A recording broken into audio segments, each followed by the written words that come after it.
Hey everyone, my name is Jamila Kabongo. Welcome to the Glow Up Ascending in My Twenties podcast.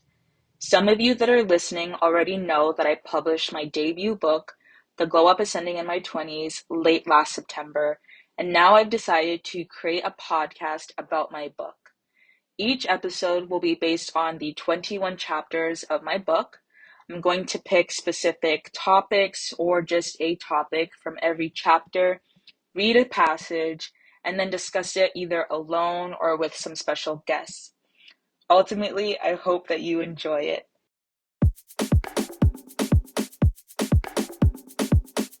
This episode title is called Father Wound. I'm releasing this episode around Father's Day because obviously, hello, it's Father's Day. I'm talking about my father wound.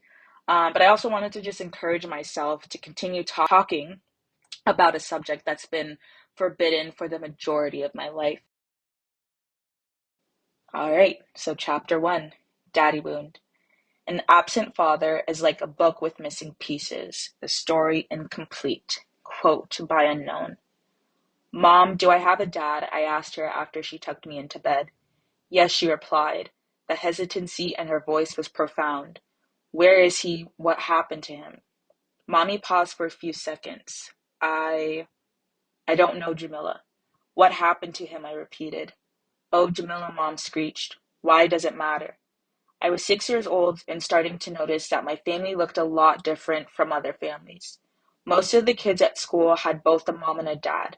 I only had a mother. Where was my dad? Mom squirmed on the side of my bed she was lying on. I could tell she didn't want to talk about him. I didn't care though. I wanted answers. Is he dead? No, no, he's alive, Mom took a deep breath. He was a bad guy. I gasped. A bad guy? No way. The word bad to me was synonymous with the villainous Marvel characters I'd seen on TV. It didn't make sense that Mommy would be with someone like that. I didn't completely believe her. Promise you'll tell me everything when I'm 16, I said, rubbing my eyes. Okay, Mommy relaxed her shoulders and left the room. But she came right back. Here, she said. What is it? I asked her, reaching out my hand. A picture of your dad. I looked deep into my father's dark brown eyes and my heart warmed. Even though I couldn't remember his face, it was oddly familiar. Who are you? I whispered. After Mom shut my bedroom door, I jumped out of bed, grabbed a blue tack, and pinned the picture above my bed. I wanted to see his face every day so I would never forget it again. The next morning, the picture was gone. For most of my life, no one said a word about my father, not my mom, grandmother, aunts, or uncles. It was like he hadn't existed. There was an invisible child safety lock on the door titled Your Father. From the night I first asked my mother about him, I couldn't enter no matter how hard I tried to crack the code, so I didn't bother. But by the time I turned 9 years old, not being able to probe my mom for answers made me angry and frustrated. My brother was upset with our mother's secrecy too. Who's my dad? He asked her one afternoon. My mom turned her back to us and started rearranging items on the bedside table. We were living with Grandma then, and the three of us shared a room. What's his name? I asked. Mom hesitated. It's Marcus. He was part Lebanese. Well, what else is there to know about him? He named you, Mommy revealed. My name always intrigued people, especially Muslim men and women in our neighborhood. Ah, your name's Jamila. Do you know what it means? I nodded. I was too modest to say it means beautiful. And you are your name, they'd say. Then the Muslim man or woman's eyes would open wide. The hint of intrigue I'd see in their lingering gaze would tell me they wanted to know more. My dad is a quarter Lebanese, I would tell them. I got the name from him. As I got older, somehow the conversation about my name would turn to my dad's whereabouts. Does he live in Canada was usually the next question. People would ask innocently, not knowing that there wasn't much for me to add. I don't know him, I'd tell them. Their jaws would drop, and I'd find myself squirming much like my mother did when I was 6 years old and asked her questions about my father for the first time. It's okay, I would assure them. Don't feel sorry. You didn't know. A few days before my 16th birthday, my dad must have been on my mother's mind. Perhaps she was feeling weighed down by the heavy load of raising two teenage children on her own. Baby, we're going to do this together, my dad had promised Mommy when she was pregnant with me. Mom greeted my brother and me in the living room that morning and asked, How do you feel about your dad? My body tensed up. Why is she asking me this, I thought. Looking back on it now, maybe this was God's funny way of reminding my mom and me about the vow we had made to each other years ago during our bedtime talk. How would we know? Jonathan said on his way out. We don't know much about him. Yeah, Mom, you promised to tell me everything about him when I turned 16. Mommy sat on the couch while I stood with my arms crossed. What she said next was more than I could stomach. My relationship with your dad was abusive. He got physical with me sometimes after you were born. You stopped going to him and he blamed me for that. The relationship wasn't good. Really? Yes, she answered without a twinkle in her eyes. I'm sorry to hear that, Mom, I said. You don't have to tell me more. I felt horrible. I didn't want to put my mom through the pain of remembering my father's violence towards us for her, but I couldn't entirely put the daddy topic to rest. There was a daddy-shaped hole in my heart that I carried deep within me, a hole that wouldn't go away no matter how much I tried to suppress the pain and pretend everything was okay. And so bit by bit, I pieced together the story. Yeah. This is actually the first time that I'll be rereading each chapter since I've published my book. For obvious reasons, if you are an author yourself who actually did write their book, it is exhausting. While it is rewarding, it is extremely exhausting, and I just needed a bit of a break. Um, I did a lot of work throughout the 3 years that I wrote my book, and obviously, those who know know. Um, but not just, in terms of writing was it taxing, but healing, right? And that was my main purpose of writing this book, was to pick up, the pieces of myself that felt unwhole, to get a better understanding of who I am, where I've come from, what made me and what makes me into this beautiful woman that I've blossomed into. So,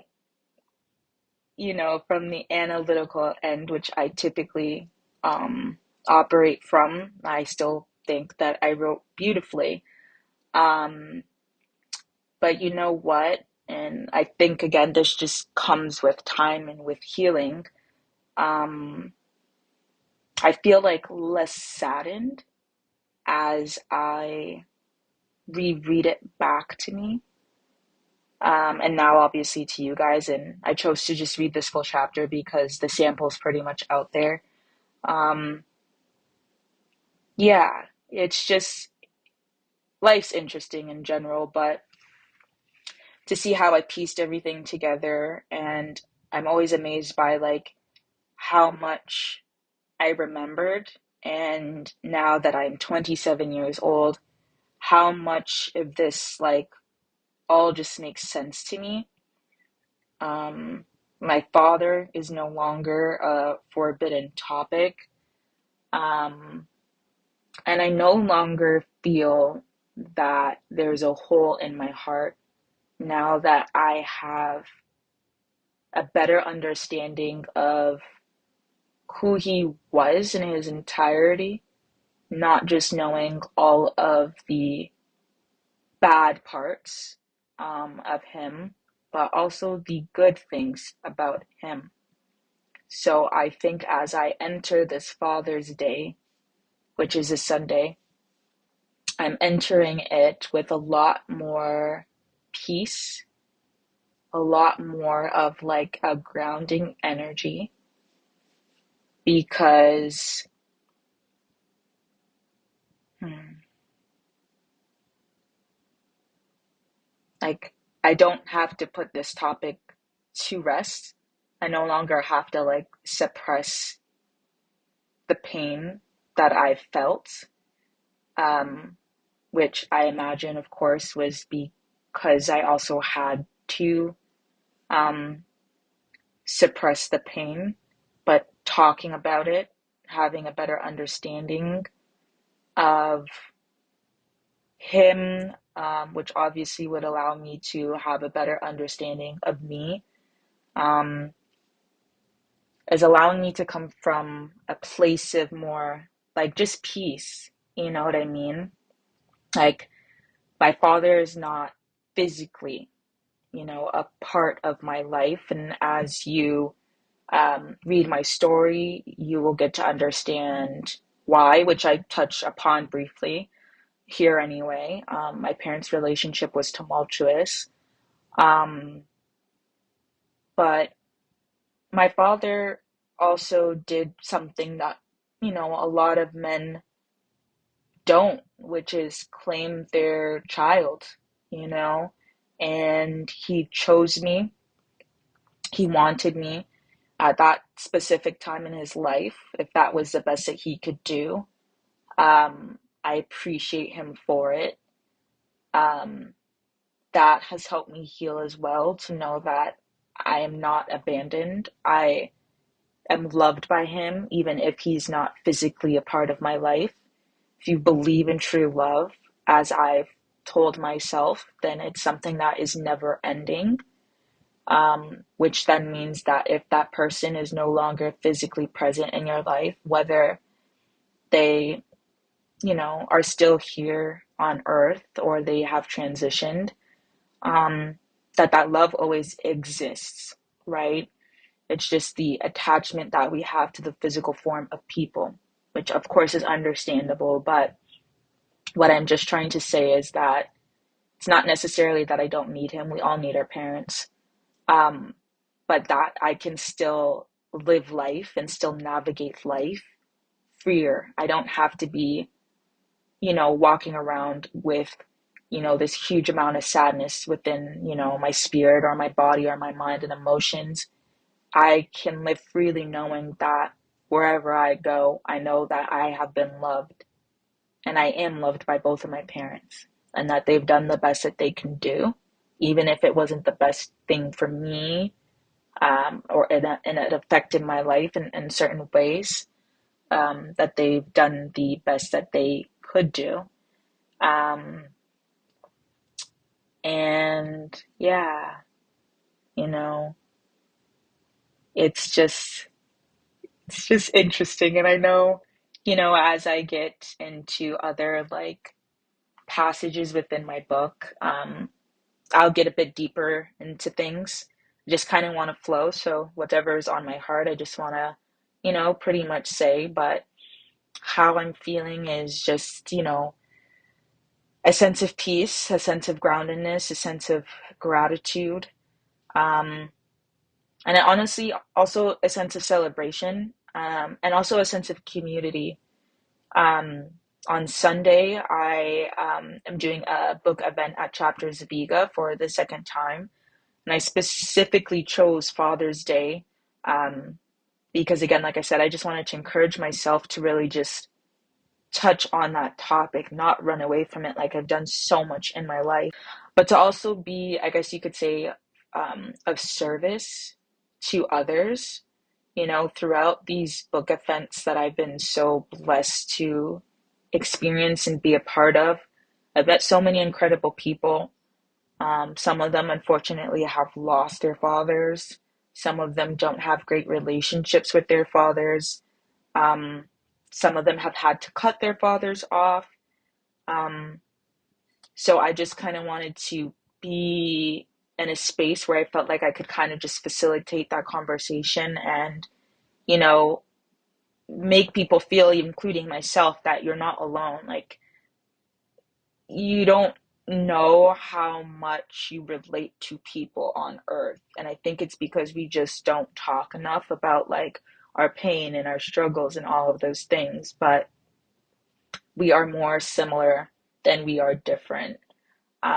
So, I just want to, create safe spaces, hopefully through this podcast, but obviously with my book. If you come to book events, which at this point are free, and you're always welcome to come, those events that I do are always going to be safe places and spaces for people. Um, so yeah, I hope this episode, like I said, it's my first one, so I'm just kind of feeling it out. I hope it kind of just resonates with people somehow, and that you feel less alone this Father's Day, um, and that you find the beauty in it, in whatever way that you can. So I just want to shout out, all the daddyless girls. women, boys, and men. I pray that we all continue to heal from our daddy wound and just know that you are never alone and that you are loved. Um, yeah. Talk soon, guys. Have a good one. Bye.